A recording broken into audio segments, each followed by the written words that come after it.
You don't expect your quiet suburban street to become a war zone. But for Roy Tanner, 68, that's exactly what happened until 5 calm words turned chaos into silence. It was an ordinary Wednesday afternoon. Roy, a retired U.S. Army Special Forces Master Sergeant, was doing what he loved, helping his neighbor with a car repair. His wife, Linda, 65, had just returned from the grocery store. Life was peaceful until a convoy of black, armored vans roared into their driveway. Without warning, SWAT officers poured out. Weapons raised. Roy was zip-tied and forced to the ground. Linda, confused and carrying grocery bags, struggled to respond to the officers' frantic commands. Her arthritic hands couldn't keep up. And then, without mercy, a young officer fired a taser. She dropped to the pavement, convulsing. That's when Roy, still bound, spoke 5 words. "Call General Rohr right now." Everything stopped.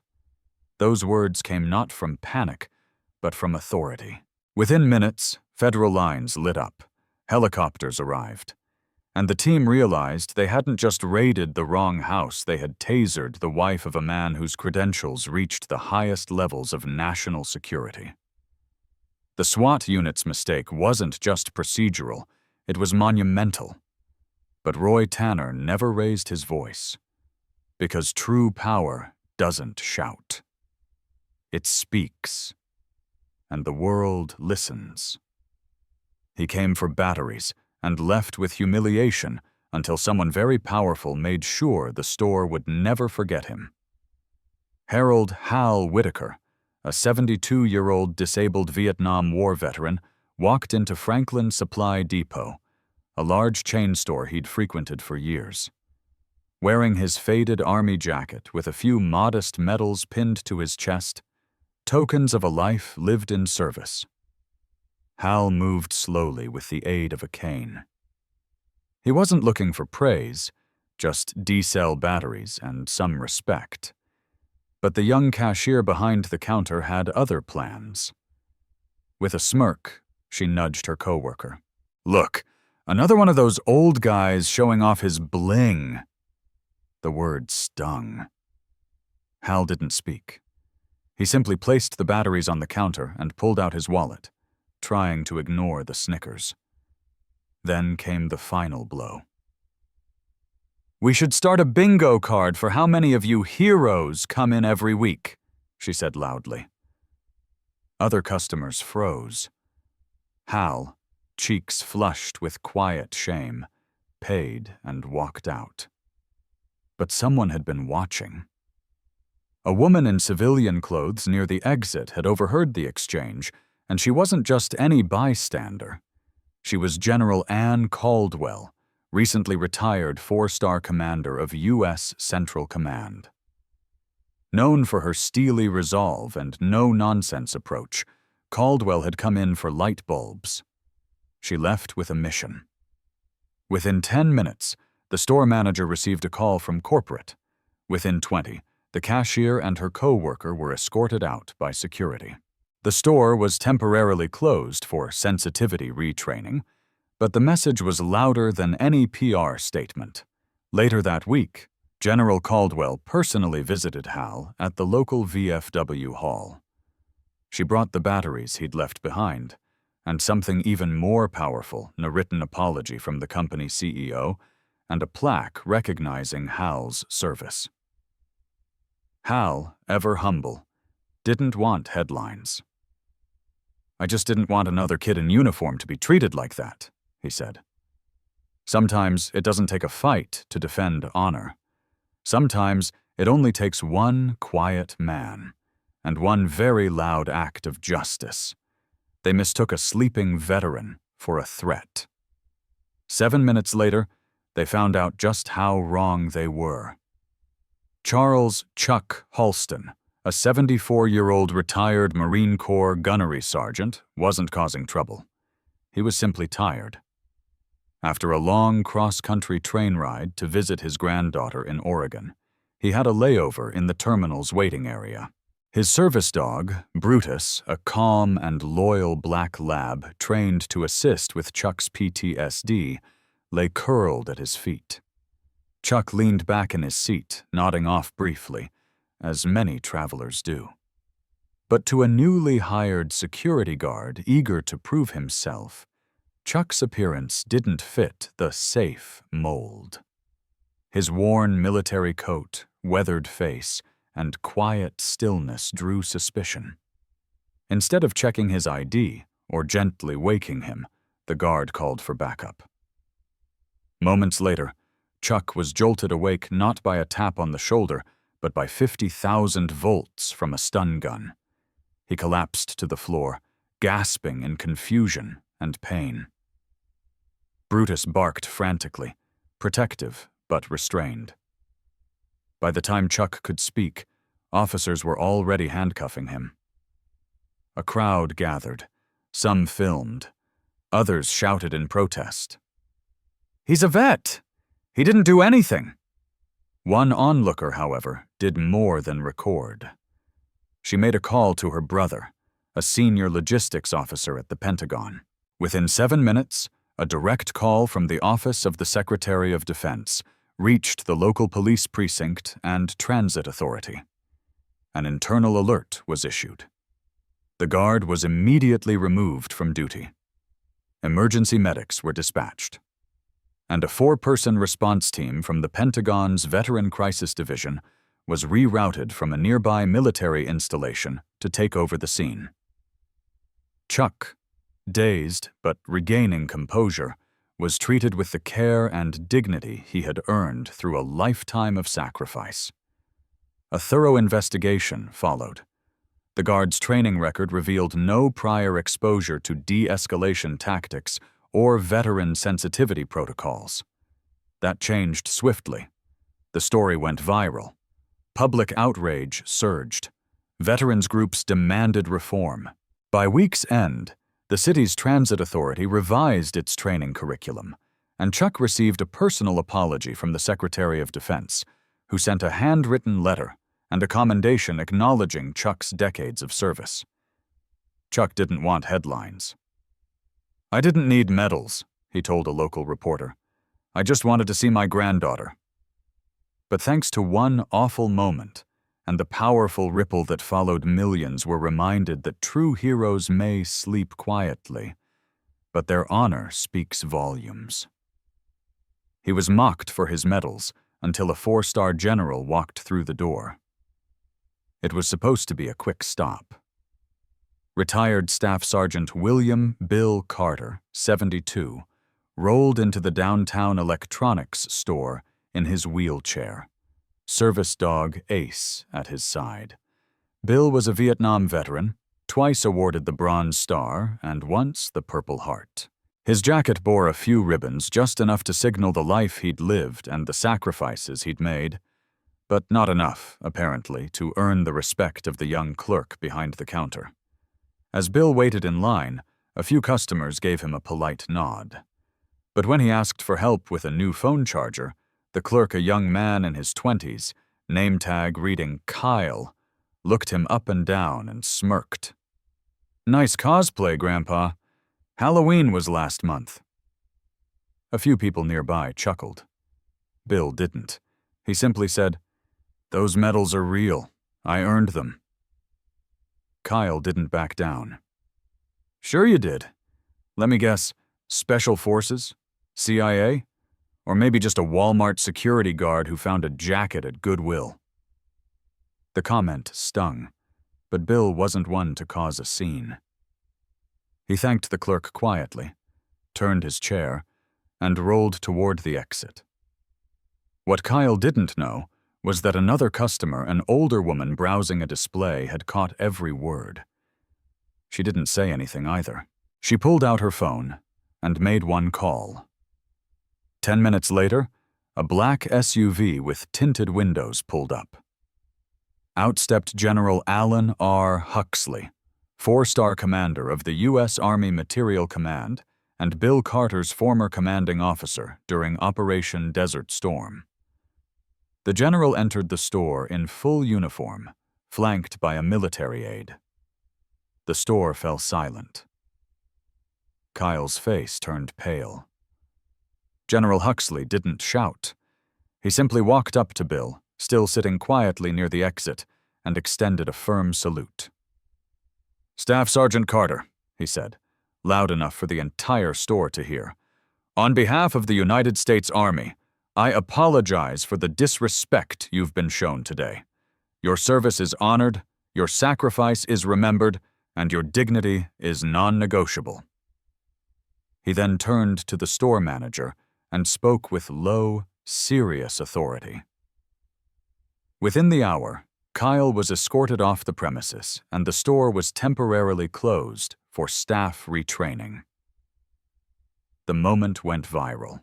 A cell phone video captured the salute, and millions shared it under hashtags like "Honor the Veterans" and "Respect Matters."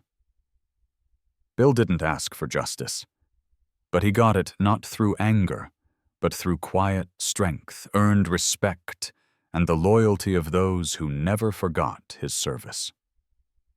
Because sometimes, when silence is mistaken for weakness, true honor walks in and sets the record straight.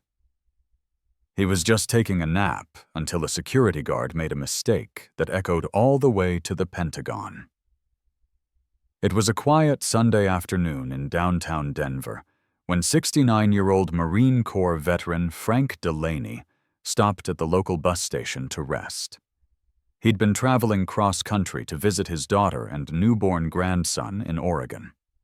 With a 3-hour layover ahead of him, Frank leaned back in the station's waiting area, resting his head against his duffel bag and letting the gentle rhythm of passing travelers lull him to sleep.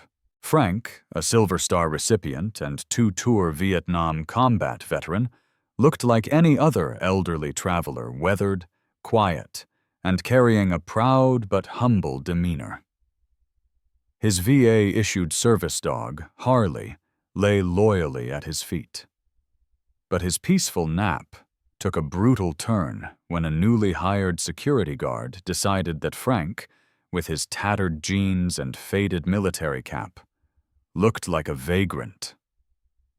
Despite Harley's visible service dog vest and Frank's ID badge clipped to his jacket, the young guard demanded he move.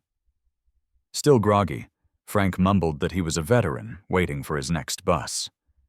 The guard, impatient and escalating without cause, called Frank uncooperative and deployed his taser without warning. Frank collapsed to the floor, his body racked with pain, Harley barking in panic. What the guard didn't know was that Frank had a medical alert bracelet that sent an automatic notification to the Department of Veterans Affairs. Within 7 minutes, not only had paramedics arrived, but so had 2 plainclothes federal officers and a black SUV with government plates. Those officers weren't just from the VA. They were part of a rapid response unit quietly formed in cooperation with the Pentagon to handle emergencies involving decorated veterans. This wasn't just about a wrongful tasering, it was about a gross violation of dignity toward a man who had risked his life in service to his country. As the officers reviewed the security footage, the station manager and guard turned pale. The footage showed Frank peacefully asleep, Harley calmly beside him, and a completely unjustified use of force. The guard was immediately suspended, and the station's private security contract was placed under federal review. Frank, meanwhile, was taken to a VA-affiliated hospital, examined and cleared of major injuries. But the story didn't end there. Secretary of Defense Thomas Hartwell issued a rare public statement. This nation cannot allow its defenders to be treated with anything less than the highest respect. What happened to Mr. Delaney is unacceptable. The story made national headlines. And while Frank never sought the spotlight, he told reporters with a smile, "I fought so people could rest easy. I never thought I'd be the one punished for doing just that." Because sometimes the quietest moments become the loudest calls for justice, and a nap can shake the halls of power. A frozen account, a phone call, and a CEO's walk of shame.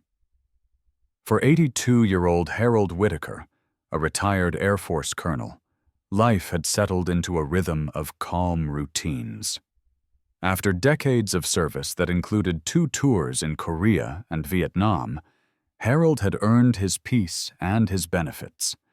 His modest home in Lincoln, Nebraska, reflected the values he held dear: order, dignity, and quiet patriotism. So when he walked into Valley National Bank one Thursday morning to transfer funds to pay for a new roof one he'd saved for over a year, he never imagined he'd be treated like a criminal. The young bank clerk scanned his ID and looked at the screen. Her smile vanished. "I'm sorry, Mr. Whitaker. Your account has been flagged and frozen for suspicious activity." Harold blinked. "That's not possible," he said, pulling out his veteran ID and a statement showing his last VA deposit. "All of it's legit."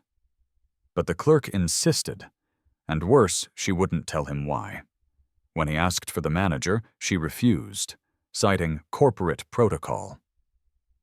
The situation escalated quickly. Harold, dressed in his pressed slacks and VFW jacket, now stood helpless while customers looked on. His monthly retirement funds, his only income, were locked. His roof repairs? Cancelled. His dignity? Shaken. But Harold had one thing most didn't: a connection from long ago. As a former logistics officer, he'd once worked with a young West Point grad named Richard Ames, now the CEO of Valley National. Harold stepped outside and made a calm, deliberate call. "Richard, it's Whitaker. We have a problem." 7 minutes later, the bank doors swung open again, not with a security guard or another clerk, but with Richard Ames himself, flanked by 2 corporate VPs. The room went silent. Without so much as a greeting, Richard walked to the counter, demanded the clerk's terminal, reviewed the flagging notes, and turned red with anger. "This man is a national treasure," he said loudly enough for everyone to hear. "His account should never have been frozen. This was a failure in judgment, training, and respect." He turned to Harold. "Sir, on behalf of this bank, I sincerely apologize. Your account is reinstated, every cent untouched, and will be covering the cost of your roof repair as a gesture of goodwill and gratitude." Harold nodded, but he wasn't there for revenge. He just wanted to be treated like he mattered. This wasn't just about money. It was about dignity. It was about how we treat the people who gave everything so the rest of us could live freely. And sometimes, all it takes is one quiet phone call to remind the powerful that no one is above accountability, especially when it comes to honoring a veteran. On what should have been a peaceful morning stroll, 70-year-old Raymond Cole, a blind Vietnam veteran, set out with his white cane and service dog, Daisy, guiding him across a familiar intersection. But when a misinformed police officer saw him slowly crossing against a mistimed signal, the situation turned from routine to horrifying. Mistaking his delayed steps for defiance, the officer shouted, escalated, and then, without warning, tased him. Ray collapsed to the pavement, Daisy barking and shielding his unconscious body. It was a brutal overreaction. And worse, it happened in front of stunned bystanders. But just 7 minutes later, justice came rumbling down the road. A full military convoy, alerted by Ray's veteran hotline distress signal, arrived and surrounded the scene. They didn't come with violence, they came with authority. One of the officers from Ray's former unit stepped out, now a decorated commander. What followed was swift. The officer who deployed the taser was relieved of duty, and Ray was taken to the hospital under military escort. His story, once hidden in quiet dignity, had now become a national moment of reckoning. Emotional life lesson plus call to action. In a world that often moves too fast to look closely, it's easy to misjudge what we don't understand. But every face you pass, every story you overlook, could belong to someone who once fought for your freedom. Raymond's story reminds us that respect isn't earned by shouting louder, it's given to those who've lived with quiet sacrifice. If you believe no veteran, especially one who can't see, should ever be treated this way, leave a comment below with the word honor. Share your thoughts, tell us what this story meant to you, and most importantly, subscribe to this channel so more stories like Raymond's get the respect they deserve. Let's build a community where courage is recognized and voices like his are never ignored again.